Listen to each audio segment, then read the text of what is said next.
Remember when owning a home felt like a realistic dream? Something you could work toward, save up for, and one day finally call your own?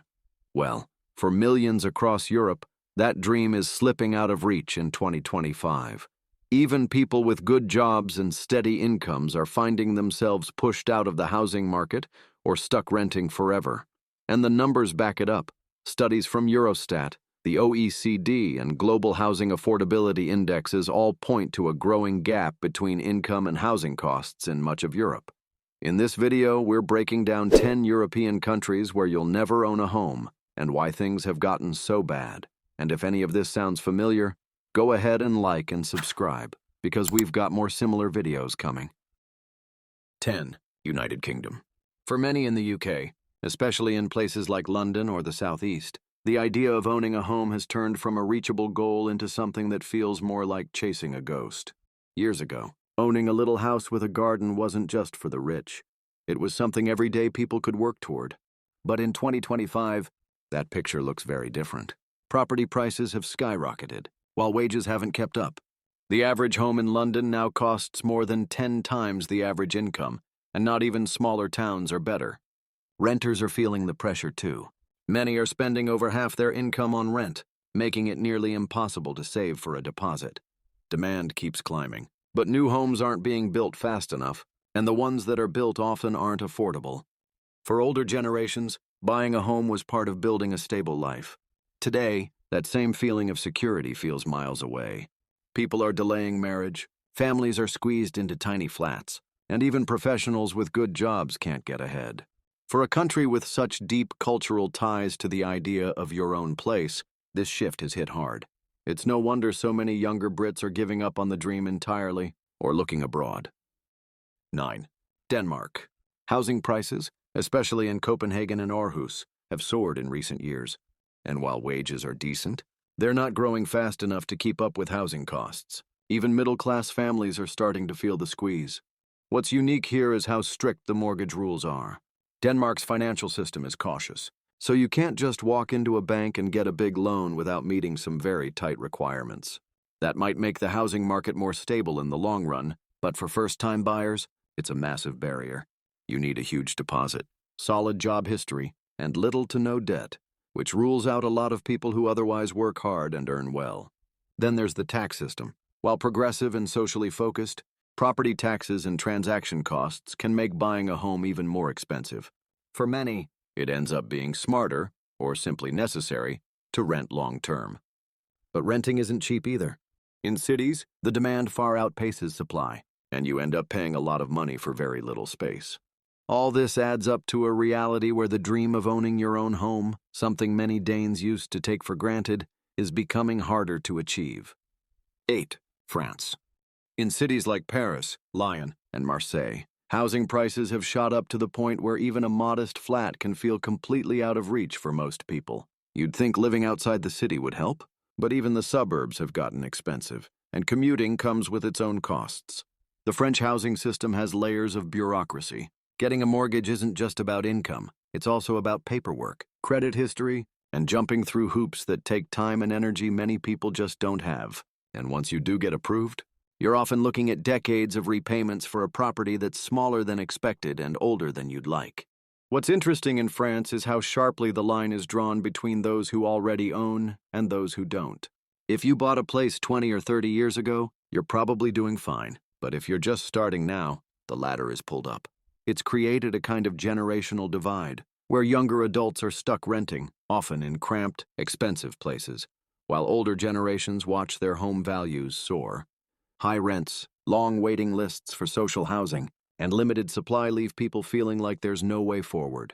The dream of owning a home in France is now really just a dream. 7. Netherlands. The Netherlands has seen a traditionally stable, middle-class country turn into one of Europe's most difficult places to buy a home. Cities like Amsterdam and Rotterdam are now so expensive that even well-paid professionals can't get a foot in the door. Part of the problem is how fast prices have jumped. In just a few years, the average cost of a home has gone up by more than 50% in some areas. Add to that a serious housing shortage. The Netherlands hasn't built enough new homes to meet demand, And many of the ones that do go up are snapped up by investors or used as short-term rentals. That leaves regular people, teachers, nurses, and families, competing for fewer and fewer affordable options. An unique issue here is land scarcity. The country is small and densely populated, which limits how much space is even available to build. Combine that with strict zoning laws and environmental protections, and it's a recipe for soaring prices. Banks have tightened rules on mortgages, meaning you need a big down payment and a very stable income to qualify. People are stuck, renting long-term without a clear path to ownership, watching prices rise faster than their savings. 6. Germany. Germany might be known for its strong economy and well-functioning systems, but homeownership is surprisingly out of reach for many. In fact, Germany has one of the lowest homeownership rates in Europe, and it's not just by choice. For decades, the rental system was reliable and affordable, so owning wasn't a must. But now, things are changing. Rents are climbing fast, especially in major cities like Berlin and Munich, while home prices have gone through the roof. What's making things worse is how hard it is to actually buy. German banks are cautious. They expect a large down payment, often 20% or more, and they closely examine your financial history. That's a huge hurdle for younger people, even those with good jobs. Germany also has strict rules on who qualifies for what kind of housing, and even when new homes are built, they're often too expensive for first-time buyers. The result is a generation stuck renting, with little hope of owning, and often no alternative but to move far from city centers. For a country that prides itself on stability and order, the housing crisis has created an uncomfortable uncertainty. 5. Norway. Norway often ranks as one of the wealthiest, most livable countries in the world. But when it comes to buying a home, especially in 2025, it's not all smooth sailing. The cost of housing here is one of the highest in Europe. In big cities, even modest apartments come with price tags that feel more like luxury real estate. What's shocking isn't just the price, it's how quickly prices rose in a short time, outpacing wages by a long shot. And while Norway has high average incomes, a large portion of that income is eaten up by taxes, high living costs, and rent. So saving for a down payment becomes a real uphill battle. Plus, there's another unique factor. Norway's oil wealth has made it a stable place to invest. So housing has attracted both domestic and foreign investors. As more apartments are snapped up as investments or rentals, fewer are available for regular buyers. Many young Norwegians are now stuck renting for longer than they planned, sometimes indefinitely. Even if you do manage to buy, you'll likely be taking on a big, long-term mortgage. That's a lot of pressure, especially in an economy that's strong but not immune to change. 4. Austria. In Vienna especially, which used to be known for its accessible housing, things have shifted dramatically. Prices have jumped across the board, and even though Austria still has a sizable amount of social housing, demand now far exceeds supply. Wages here are steady, but not spectacular. The average person simply can't compete with rising prices, especially when much of the new development focuses on high-end apartments and luxury units. What's more, Austria's rental market has become more competitive and more expensive. That means renters aren't saving much, if anything, and that makes putting together a down payment almost impossible. And when people do manage to buy, they often need help from family, which isn't an option for everyone. That deepens inequality and locks many out of opportunities. Another issue is foreign investment. In some cities, properties are being bought as second homes or assets, not lived in. That shrinks the housing supply for actual residents.